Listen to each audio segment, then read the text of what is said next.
This is Women Road Warriors with Shelley Johnson and Kathy Tuccaro.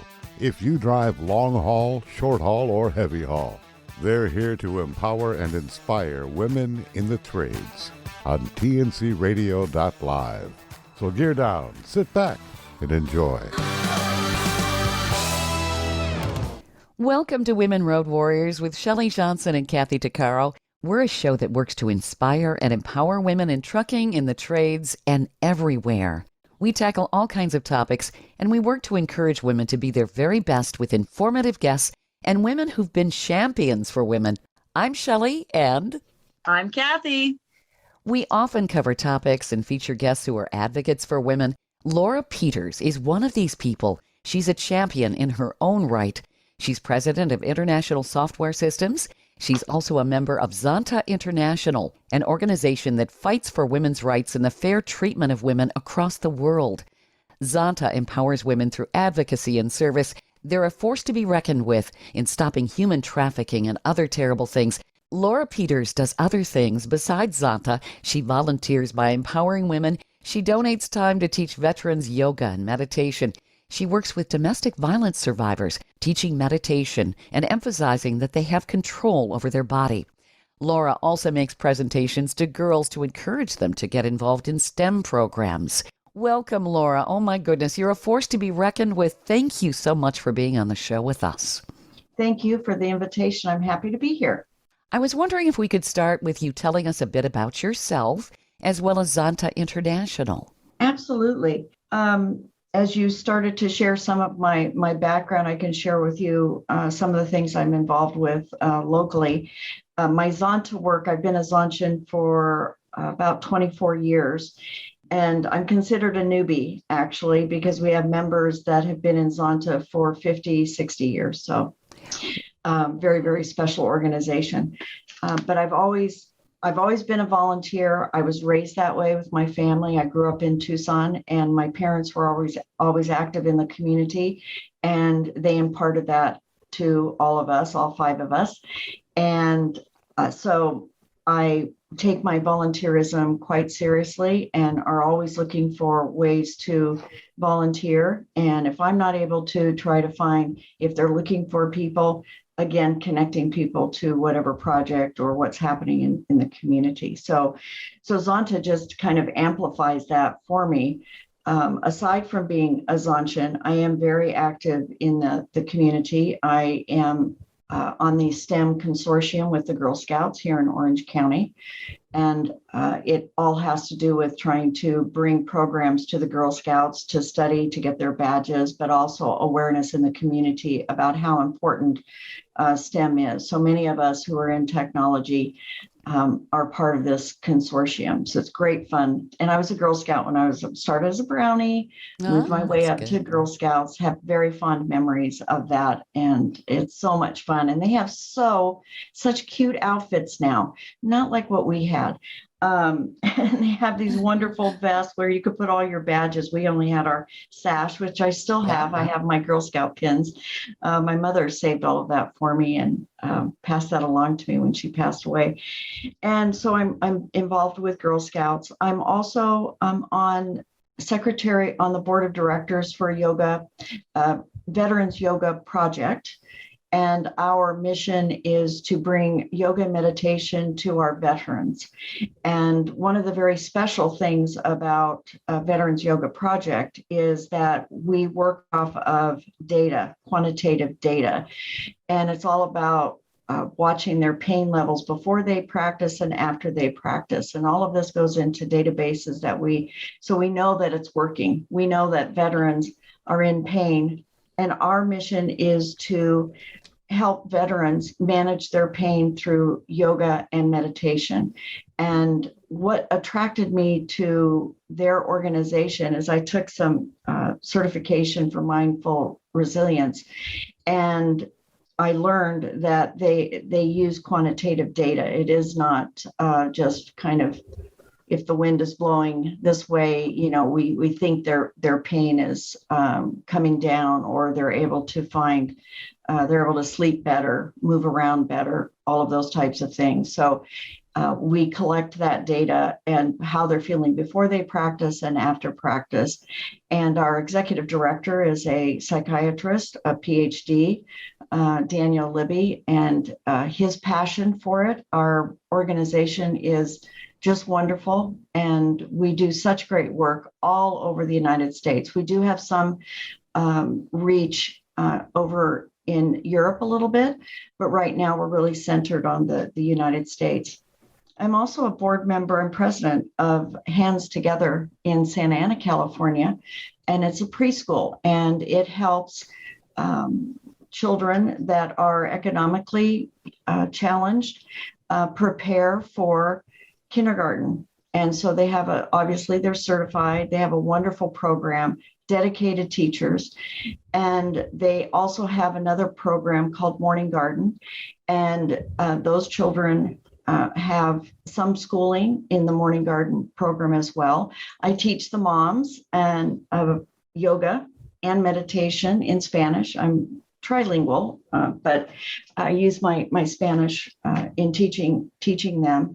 And it is something I emphasize, that within that hour that we're practicing, they have control over their body. They can, if they don't want to practice at that moment, they can go into a resting pose. That I'm not there. I'm there to guide them. I'm not there to tell them what to do. But it's very rewarding. I've been teaching them for over 5 years now. Wow. And yeah, this is so marvelous, Laura. Oh my goodness. Thank you. You're a powerhouse of a woman. Yes, absolutely. Well, thank you. But it's so much fun. It's just so much fun. And so, and then I also, I am the past president of our virtual chapter for IMCP. It's International Association of Microsoft Channel Partners. I've been a Microsoft software consultant for over 30 years. And so that's my connection to technology. I've done installations and implementations all over the world. I've done them in French and Spanish as well. So and you're a pioneer in your own right. Oh my goodness. I guess well, thank you. I don't think of myself as that, but I just love helping people, and there's such a need. I wish there wasn't, but there's such a need in our community, as in every community. And so there's so much that can be done. And so it's wonderful that I get to combine other passions. Like I am a yoga teacher. I'm a 500-hour certified yoga teacher. And so it's wonderful to be able to take that skill and help people through the practice of yoga and meditation, and my technology, being able to help. I've done programs at local schools as well, talking about careers and explaining, because there's a lot of assumption that technology, you only can do this, but it's actually endless opportunities. And to get those girls like around the 5th grade to start thinking about taking math and science and being involved in STEM activities, that can open up a whole nother world. And we know that girls, again, this has been studied, they do learn faster and are more mature than little boys. Mm-hmm. However, in the classroom, it has again been studied where there is a bias towards the boys. Yeah. And so the girls have to be encouraged through demonstration, through encouragement, through mentoring, getting them going into that direction. And it is interesting how stereotypes have dictated education, and studies that have come out that have proven that's absolutely incorrect. So I was right when in 2nd grade when I thought boys were stupid and yucky. Yes, you were. Absolutely. So I want to commend you, Laura, on everything you're doing. Oh my goodness, you're a total champion. Your advocacy. Where do you find the time? Yes, exactly. Oh, wow. Well, my husband of 33 years, I have him trained, and he's learned a long time ago, just let her go. Just let her go. Yeah, let her go. Well, there's a lot of things that actually can be done with the advent of technology. And having meetings, for instance, over Zoom, that cuts down on a lot of people. Are not anymore, what I notice, they're not as concerned with that face to face, literally across from a table, that we can do so much over Zoom or Teams or whatever your technology is. And you can, cut to the chase. You can have meetings in 30 minutes to, you don't have to spend hours and hours, and you just get things done. And so the actual volunteering, obviously, a lot of it is, on site and that type of thing. However, I think we really save time and gain hours by a lot of the preliminary meetings that sometimes goes into creating a service project, or finding out, when I ask the question, how can I help you? Meaning when I'm speaking to a nonprofit, what can I do for you? And so that helps the process. So what is Zonta International? I'm not sure everybody's heard of it. You had said when we've chatted before, it's been around a long time. Yes, it has. We were founded in 1919 by a group of women that were not allowed to be in Rotary. They were turned away because they were women. So they decided to create their own club, if you will. And this was in Buffalo, New York. That's our founding city. And there's actually a plaque. Actually, it's at this hotel, because obviously some of those buildings are no longer there. But there is a hotel, a very famous picture for Zonta of these women at a conference, and there were, 200 to 300 women. This was back in the 30s. And so there's a Zonta International plaque next to it, and that we were founded in 1919. So we are now over 100 years, which I think is very impressive.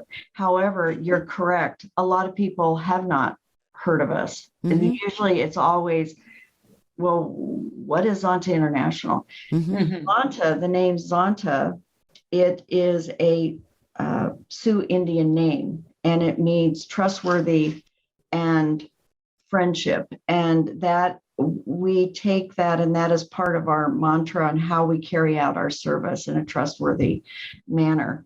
And we have a yellow rose. We have an official rose, the yellow rose, and it stands for friendship within Zonta. And so, this group of women that founded our organization, it quickly grew. And United States was the first country. Second country was Australia. And we are up to, the number kind of fluctuates at times, but around 66 countries. We're in 66 countries, around 1,200 clubs. We're on all continents. We have around 33,000 members worldwide. We are an all-volunteer organization. The only paid staff that we have is in Chicago, where our headquarters are.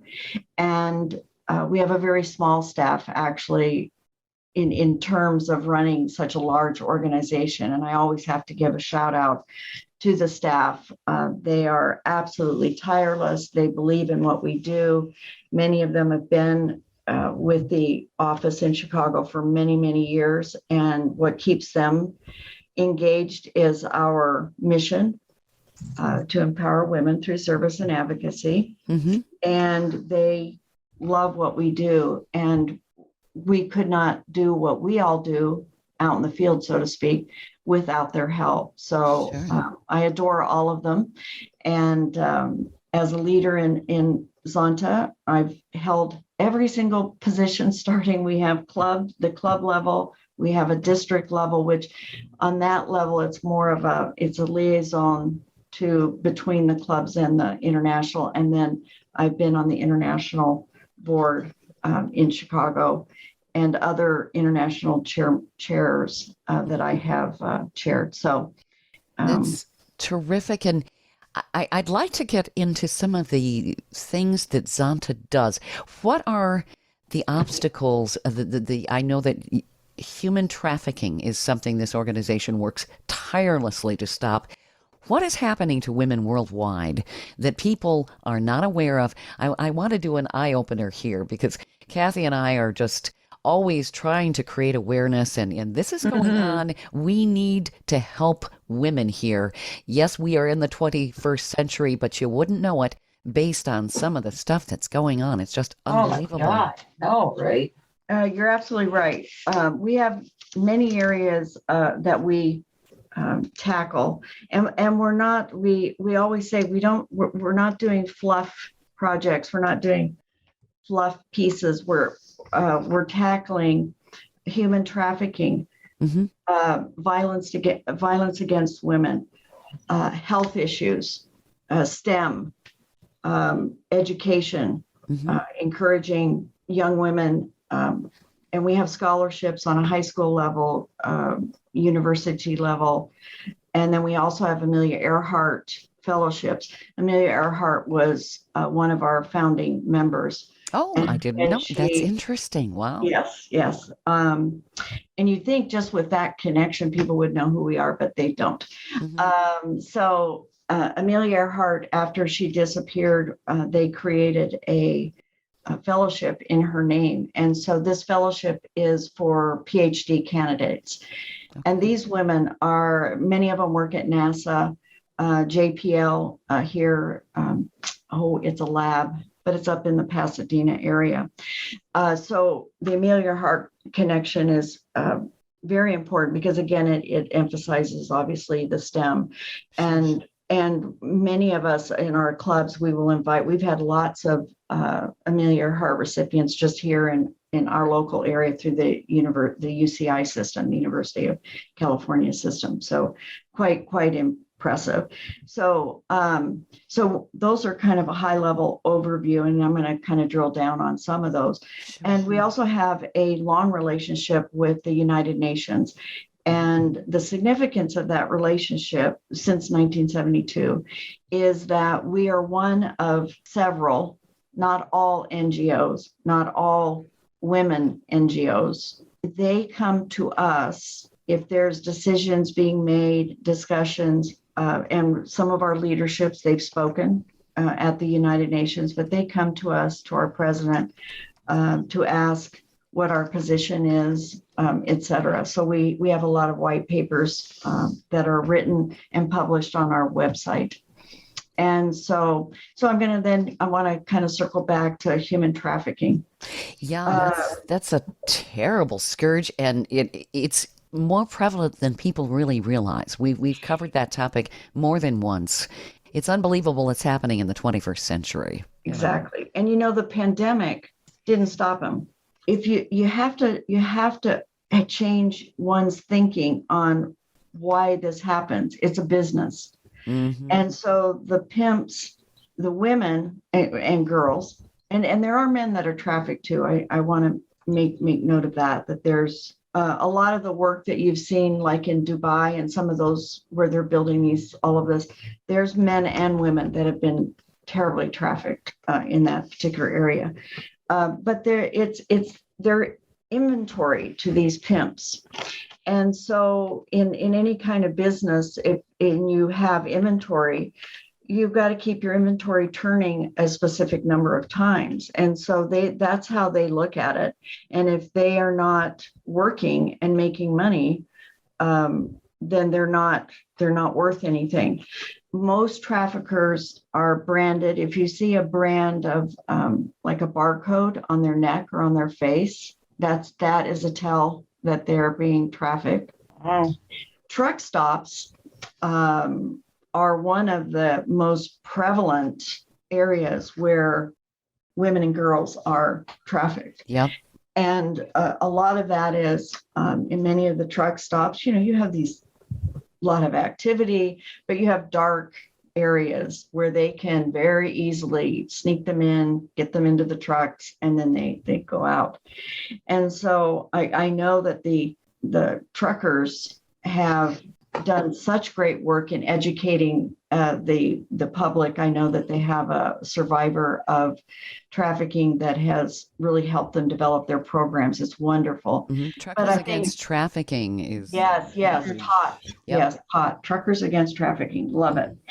And so interesting, the work that they do, and it's comprehensive and it's fabulous. And I know that a lot of the truckers, I don't want to misspeak.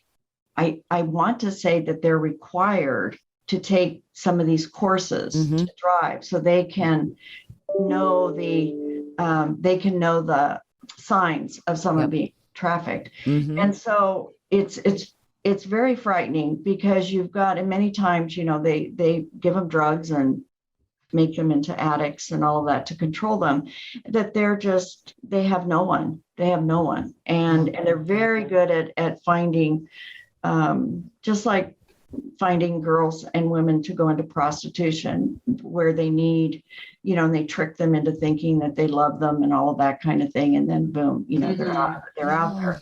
Yeah. And so one big event is our Super Bowl. That is a moneymaker for traffickers and providing. And so as long as people pay for these services, if you will, it's going to continue to go on. But during the pandemic, what they did is they swiftly, because no one was leaving, obviously their homes, et cetera, and nobody was out and about, they just went onto the internet. And again, they're slick people. They really played with the psychology of these young girls promising things, or these girls are in home situations that they just want to escape, and they like, oh, this is where I can go, and then they're trapped and sometimes never ever seen again. So it didn't stop them. So it was still going on when we were all sitting in our homes during the pandemic. Stay tuned for more of Women Road Warriors coming up. Industry movement Trucking Moves America Forward is telling the story of the industry. Our safety champions, the women of trucking, independent contractors, the next generation of truckers, and more. Help us promote the best of our industry. Share your story and what you love about trucking. Share images of a moment you're proud of. And join us on social media. Learn more at truckingmovesamerica.com. Welcome back to Women Road Warriors with Shelley Johnson and Kathy Tuccaro. The other little note I'll make, we have money in the bank, literally. And so over the years, that has set us apart from other NGOs, and why, again, we have a stellar reputation in that international community. And I always like to praise us for that and make sure that people know that, because it's, as I said, it's all our donations to the foundation. So you have to be reassured my dollar is valuable, and it's actually going right then to that project. That's so important. Oh my goodness. Yes, it is. Yes. People always wonder where their money's going, and they want to know. Yeah, right. Yeah, because there's a big. You think, well, I'm not going to donate there because it doesn't reach the end, right? It goes to all the people's pockets. Absolutely. And I think that is important when you're deciding to either give money and or becoming a member. So our human trafficking projects can be are on the local level. They can be working with, for instance, I'll use Orange County because I live here. Our club has given money to the Orange County Human Trafficking Task Force, and pretty much every city should have a task force. And that's a way for women to get involved. Look locally if this is an area that you want to be involved in and learn more about, and where they have things that you can work with them on in the community, and they have programs, et cetera. Look to your local city or nearby city and find out if there's a local task force. And if there's not, that can be, hey, go to the police. What's going on? Are the police trained? Our police are trained here for human trafficking. I can't say, because I don't know every city, if they're all trained for that to be able to recognize or be able to handle these types of situations. But we have given money for the website for the task force, and they are wonderful and do wonderful work locally. Another project, and this is another one that can be duplicated in where you live. We call it our soft room project. And what we do is we go in, now we have the police departments coming to us. In the beginning, we were out saying, hey, we can come in and make that room with the steel table and the 2 chairs way more warm for domestic violence victims and human trafficking victims. And so what we go into the interview room and we put a little couch in, we put soft lighting, a chair for a nice, soft, big, comfortable chair for the interviewer. And we put, pretty art up on the wall. If we're allowed, we'll put a basket of soft toys for the children. And these rooms are where they bring in domestic violence victims and human trafficking victims to interview them, to find out what their situation is, how to get them where they need to go, and all the next steps. Mm-hmm. But it sure makes it nicer for the victims when they walk in and their voice doesn't reverberate because there's nothing on the walls and it's a steel table. Well, so I'm a victim of domestic violence for 7.5 years, and then never mind growing up in violence. And I will say, advocate for every woman out there that that kind of room would make a major impact on how the woman is going to respond and whether or not she's going to press charges. Because when you go into a room that feels cold and intimidating, you're already intimidated. You're already full of fear. That it doesn't, let's just not say it's not very inspirational to want to press charges or, but if you go into a room that is warm and more inviting, you feel more at ease and relaxed and trustworthy. That makes all the difference in the world. I volunteer at the Today Center in Edmonton, Alberta, for the Women's Center, for the Domestic Violence Center. And they have exactly the same thing, what you're talking about. And it makes the biggest difference for the women that enter that room on how they're going to respond. Absolutely. And that is such a wonderful story. My first marriage, I am a domestic violence survivor as well. So it's close to my heart and I relate as well. And it's such an easy project. And it's something that even if you didn't belong to Zonta or you didn't belong to an organization that tackled that, if that's something that, again, your audience are like, how can I get involved in my community? Mm-hmm. Get a few girlfriends, the ones that can decorate and can get real good bargains.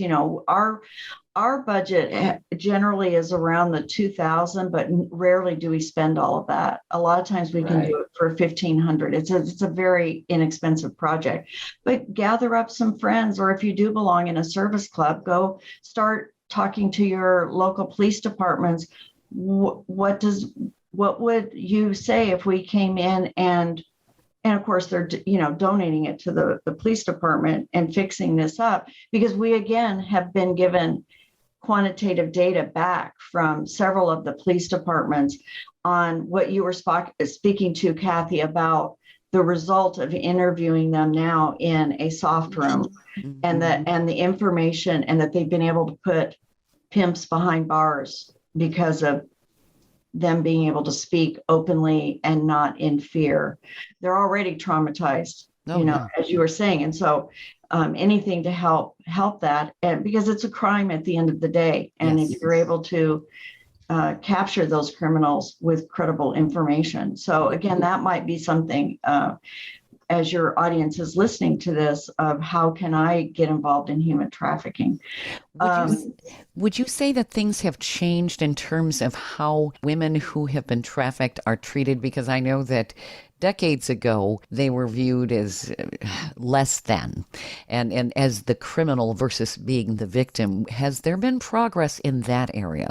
I think so. I do believe so. I think with it's much more talked about, mm-hmm. much more information out there that they are the victims. Of course, if you do engage with a local group that like if you go to a domestic violence shelter, they usually, human trafficking victims are not there. There's other programs for them. Right. But if you want to engage with those types of places, their identities are completely, and many times they do have name changes and reemerge and go on. It does take time, but I think any of that stigma, I don't think it's as much as it used to be. Good. Well, there was even the blame game with domestic assault survivors. Well, you probably deserved it. I mean, this kind of Yes. mentality that was also in the police departments and so forth. Very unfortunate, because that would just continue the abuse, and women had no place to turn. I think in that particular case, and I at this moment I can only share my observations as a citizen, and I sometimes wonder what the worth is of a restraining order, because so many, again, I've lived here in Orange County for 33 years, so I can only speak to what I see here locally, but I see so many women killed and their children killed, even though there was a restraining order on file, and call after call after call, that the police did nothing, and they actually did not honor the and not arrest the guy or the perpetrator, and then they end up being killed. And so I see more of that,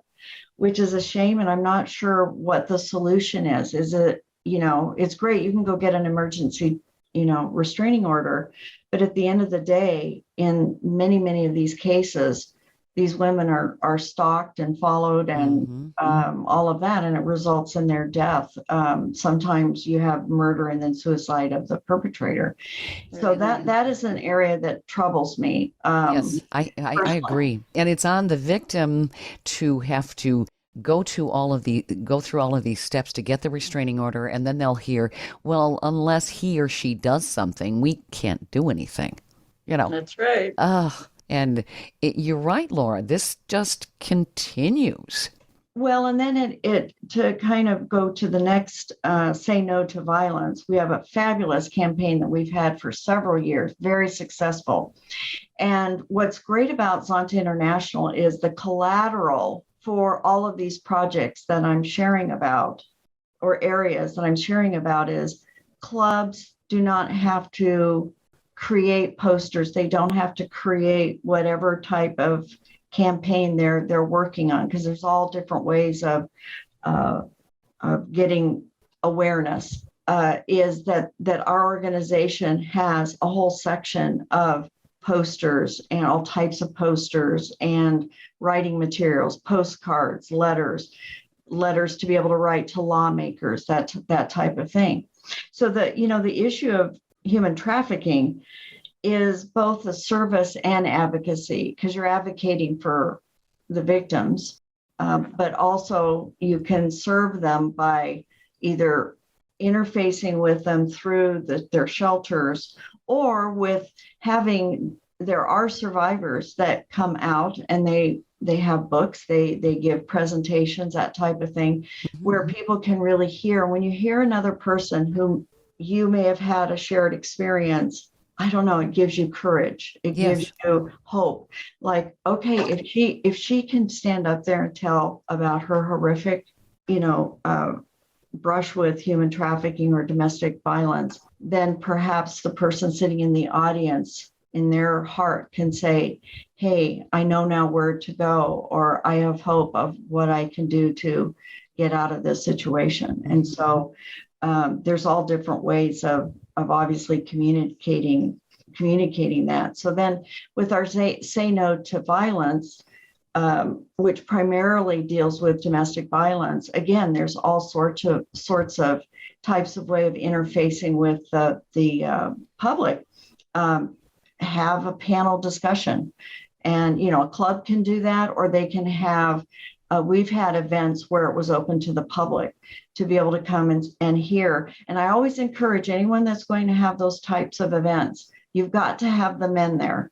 It has to have the perspective of men, because little boys, especially when it comes to domestic violence, they learn from watching. Yes. And they may say, I'll never hit a woman.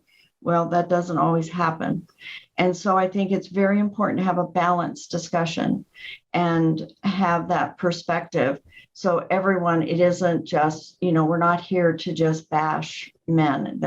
That doesn't accomplish anything. We have to have that balanced discussion. So having bringing awareness through panel discussions, fundraisers for shelters that they need money for programs. That's one way you're contributing to it. So you can hold fundraisers. Again, the domestic violence, the police soft room, that's a really interesting project that you can do. And I'm trying to think of a couple more projects that we do. Oh, we've done walks, 5Ks. Mm-hmm. That's a fun way too. So anyone out there, if they're a runner or a triathlete or, they like to walk, maybe that might be like, that's something I can do. And we can raise money, go and interview and learn about the different shelters that are there in your community and find out, what do you need? Well, if they need money for XYZ, they could do these projects. Figure out how to have a walk or, bring I'm a dog person. So, have a walk where, you bring your fur babies. So there's lots of fun things that you can do in your own community to attack these issues. Again, love to have you join Zonta, for the women out in your community. But if that doesn't work out, or that some people aren't really necessarily for, organized clubs and that type of thing. That's cool. But you can still have an impact on your community. Don't let that stop you. There's all sorts of ways. Laura, I'm very impressed with Zonta International. I'm looking at the website, and you've got so many things your organization is involved with, and some very thought-provoking facts here when you're talking about violence against women. Your organization has some stats on cyber violence. 73% of women are abused online. Wow. In Europe, 9 million women have experienced a serious form of cyber attack, I guess, since the age of 15. You talk about partner violence, all kinds of things, gender-related killing of women and girls that we hear about worldwide, too. And a lot of that is cultural, too, Shelley. Yes. In places like India and certain parts of Africa, et cetera, a lot of that is cultural. And, that's a tough nut to crack. Yeah. How do we make inroads in that? Because you're having to change an entire cultural perspective. That's a tough one to do. It is. I will give you a small example of a project we had years ago. It was in Burkina Faso and in Africa. And we are also genital mutilation, female genital mutilation. Yeah. And it happens here in the United States. It does? Absolutely. There's been a case up in the Minnesota area, up in that area. I believe it was in Minnesota. And it was a female doctor who her patients that came in, she would conduct female mutilation on them as little girls. And it's a horrible process for them. And what happened is she finally was arrested. And I believe, thank God. Yeah. I don't know that her trial has come, because I follow, all of this, obviously. I don't know that her trial has come to pass, but for now, it's been stopped. But it's a cultural thing. Well, but there have been women who have escaped other countries to come live in the United States, and they've been able to have reconstructive surgery because they use a very special, it just fits over the index finger, and then there's a tiny blade on it, and they just go in and cut out the clitoris. Oh, yeah, because women are not supposed to have any kind of pleasure. No pleasure. Right. No pleasure. And so, but what happens with that is the scar tissue closes up, all up into their vaginal area. It also can scar up into their reproductive organs. It makes urinating extremely painful. It's just horrible. And so when they try to marry, I mean, you can only imagine trying to have sexual intercourse is mind-blowingly painful. Yeah. And so now there was a very interesting, when we talk about trafficking, why does it exist and it won't go away? Because it's a moneymaker, it's economic.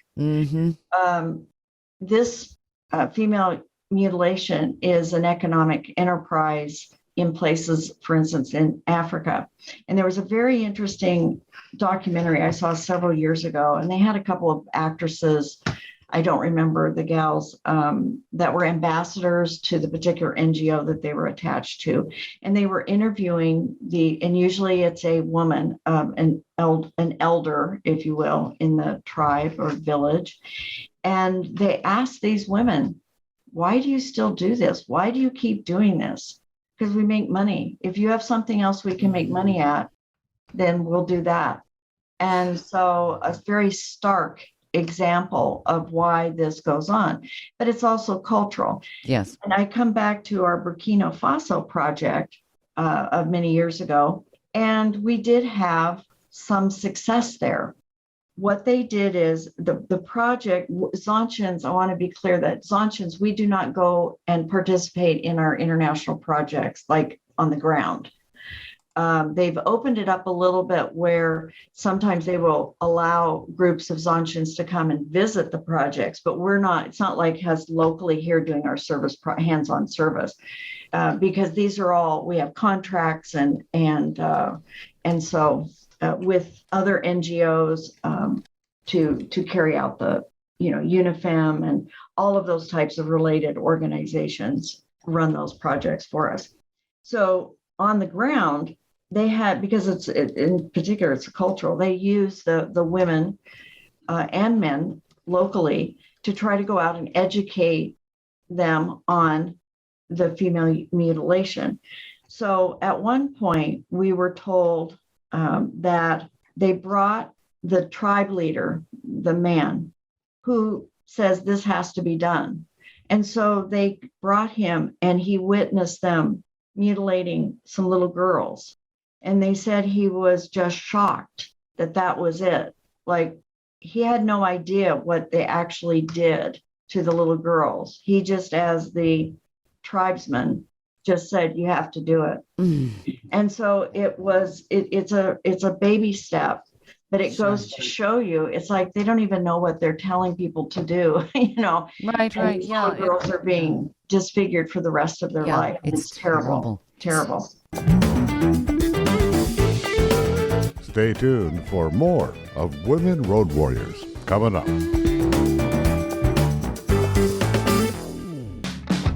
Trucking Moves America Forward, or TMAF, is building a positive image of trucking by telling the story of the hardworking drivers and industry professionals who support the industry. And you can be a part of it. Learn more about TMAF and how you can join and be a part of the industry movement working to build a strong image of trucking by visiting TMAF's website at truckingmovesamerica.com. You can also follow us on Facebook, Twitter, Instagram, and our latest channel, TikTok. Welcome back to Women Road Warriors with Shelley Johnson and Kathy Tuccaro.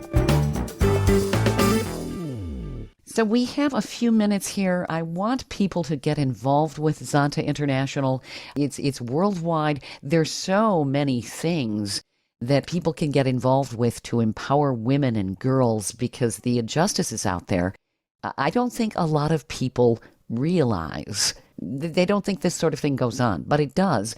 And we really need to be involved to educate and to stop this. I mean, it's a human rights violation all the way around. Oh, absolutely. Yes. Yeah. That's the biggest thing. If people really want to stand back and see the bigger picture, it is a human rights violation, just like rape during wartime. Now the United Nations has classified that as a war crime and a human rights violation. Yeah. So all of these things done to women and girls, you're violating their basic rights. And And if that can't get you off the sofa, I don't know what would you, because if would you want your daughter, would you want your sister abused that way, in some of these very serious areas of society?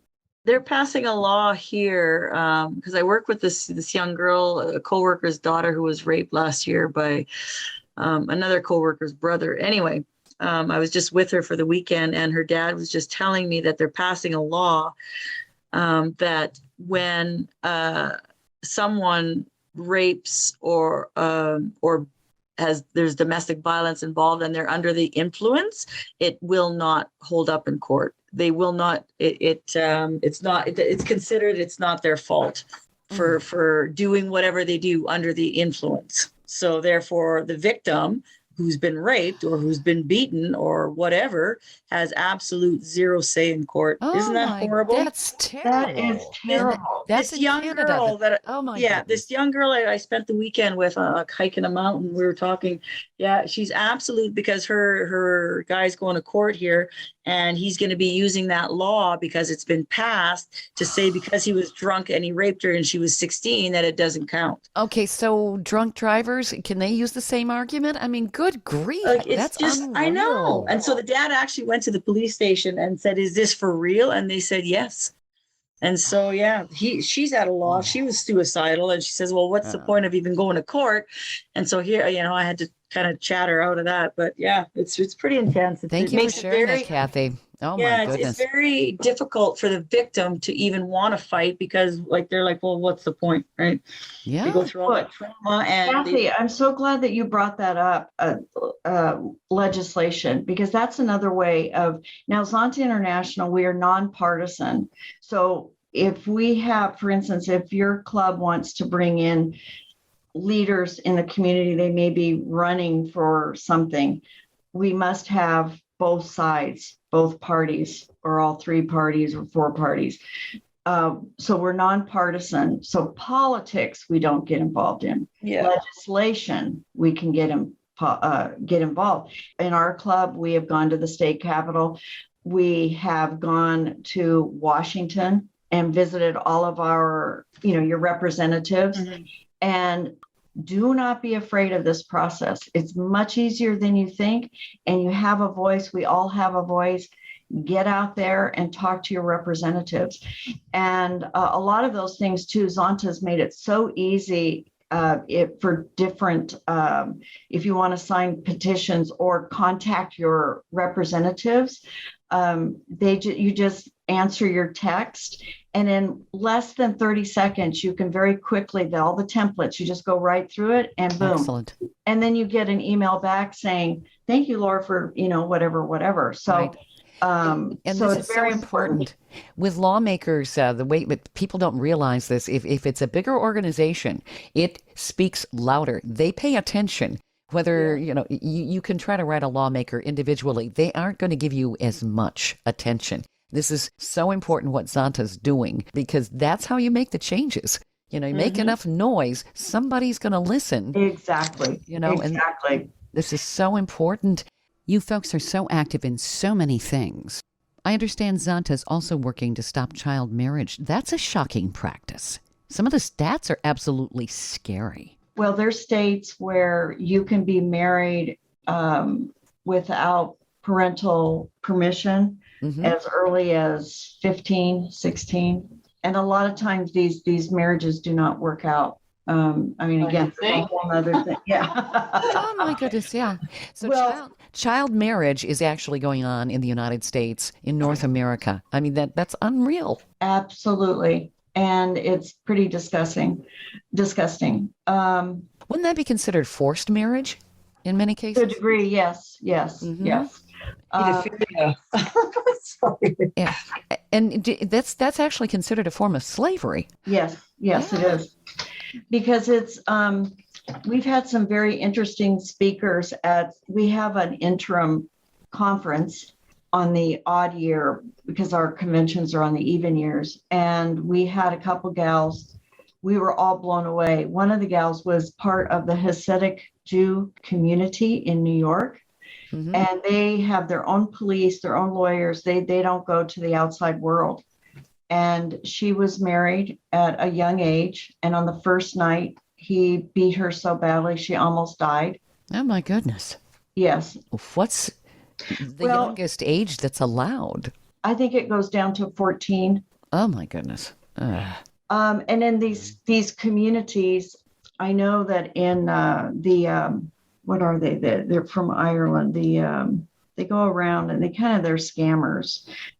They will marry off girls. I mean, they're almost children, and child marriage happens as in other countries. Oh, yeah. As young as 9, I've heard. Yes, absolutely. Absolutely. I mean, these little girls are not, and they get pregnant and they're not developed physically to be able to give birth. Their hips and all of it. They're not their children giving birth to children. Yeah. In the United States, through the work of a lot of our Zontians actually going to in their various states for the legislation on this, there's still 20, maybe 25 states that still allow child marriage, but many states have enacted legislation to raise the age to 18 to 21 or whatever. Right. If you're one of the states that have not enacted the correct legislation, or get up there and talk to your representatives about it. And if you can, go to DC and talk to them as well. Child marriage in the United States. Wow, that's just another reason to join Zonta. How do people get involved? I'm sure worldwide there's so much need, and I love all the different programs that Zonta's doing. Well, first go to zonta.org, Z as in zebra, ONTA.org, and check us out. And then you can, to find a club, there's a club locator. So wherever you are in the United States, well, it's international too. There you can find them. For instance, in Canada, we have great Zontians in Canada. So I got to give a shout out to them. That you can find clubs all over the world. So check us out. Find that club locator. I'm always happy to answer questions. Shelley, you have my information. Always happy to speak directly to anyone that is interested in membership. But everything is on the website and they can go there, and I think they'll find a lot of great information. You can actually join. We're all about service and advocacy, hands-on service, and let them see what we do best and see the fun that we have and the camaraderie, the sisterhood, because you join to volunteer, but I guarantee you end up making lifelong friends, and it's a fabulous experience. This is so wonderful, Laura. Thank you so much for what you're doing and what Zonta's doing. This is an education for our listeners. I hope we've gotten some people fired up to get involved. We need this. Women need this. Women and girls, for sure. Thank you very much. It's been absolutely educational, informative, and such a pleasure just to talk to you. You've been listening to Women Road Warriors with Shelley Johnson and Kathy Tuccaro. If you want to be a guest on the show or have a topic or feedback, email us at info@tncradio.live.